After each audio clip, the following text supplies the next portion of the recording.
अगर मैं कहूँ कि इस कहानी के अंत तक पहुँचते पहुँचते आप खुद सोचने पर मजबूर हो जाएंगे कि असली हत्यारा कौन है, तो क्या आप इसे अंत तक सुनने की हिम्मत करेंगे? अगर हाँ, तो इस रहस्य के सफर में आपका स्वागत है। अंधेरी रात थी। घड़ी की सुइयां रात के 2 बजा रही थीं। बारिश की हल्की बूंदें हवेली की खिड़कियों से टकरा रही थीं। रायचंद विला, जो अपने वैभव के लिए प्रसिद्ध था, उस रात रहस्य का अड्डा बन चुका था। हवेली के मालिक अर्जुन रायचंद अपने कमरे में मृत पाए गए।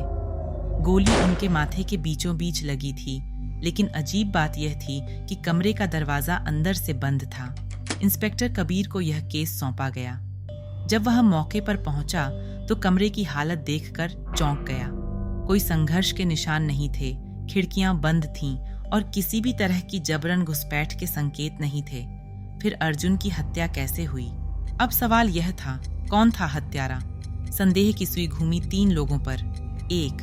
सौम्या रायचंद, पत्नी। कुछ नौकरों ने बताया कि हत्या की रात अर्जुन और सौम्या के बीच तीखी बहस हुई थी। क्या यह गुस्से में उठाया गया कदम था? 2. आदित्य रायचंद, छोटा भाई।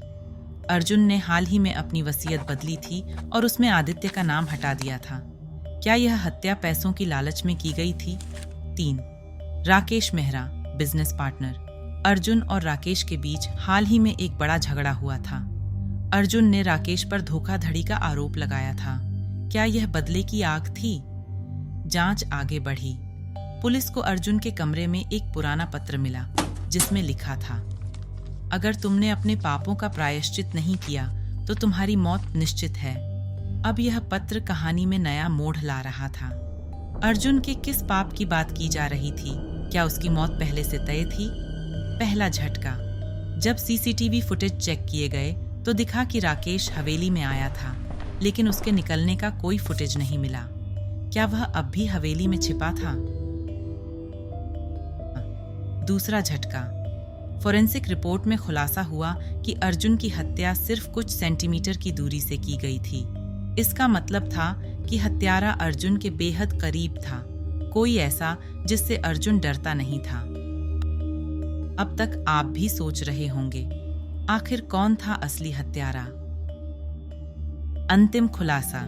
इंस्पेक्टर कबीर को तहखाने में एक गुप्त दरवाजा मिला, जो सीधे अर्जुन के कमरे से जुड़ा था।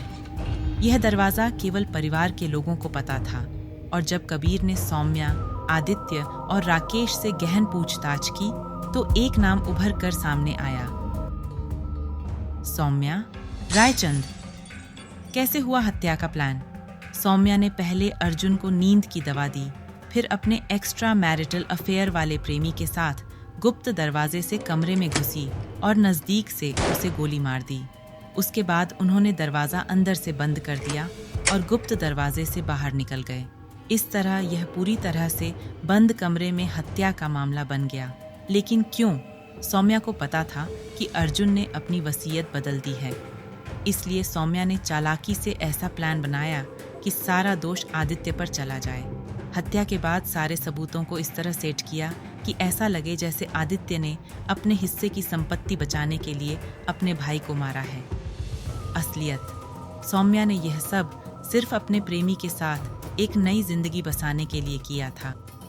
वह चाहती थी कि वह अपना हिस्सा लेकर अर्जुन की जायदाद से मालामाल हो जाए और फिर अपने प्रेमी के साथ हमेशा के लिए इस शहर से दूर चली जाए। नतीजा, सौम्या की चालाकी आखिर में पकड़ी गई और उसे गिरफ्तार कर लिया गया। रायचंद विला का रहस्य सुलझ चुका था, लेकिन यह कहानी एक सीख दे गई। हर रहस्य का अंत होता है, लेकिन उससे पहले वह हमें बहुत से सवालों में उलझा देता है। अगर आपको यह कहानी पसंद आई और अगर आप ऐसी ही और दिलचस्प कहानियाँ देखना चाहते हैं, तो हमारे चैनल को लाइक, शेयर और सब्सक्राइब करना न भूलें। अगली बार फिर मिलेंगे एक नए रहस्य के साथ।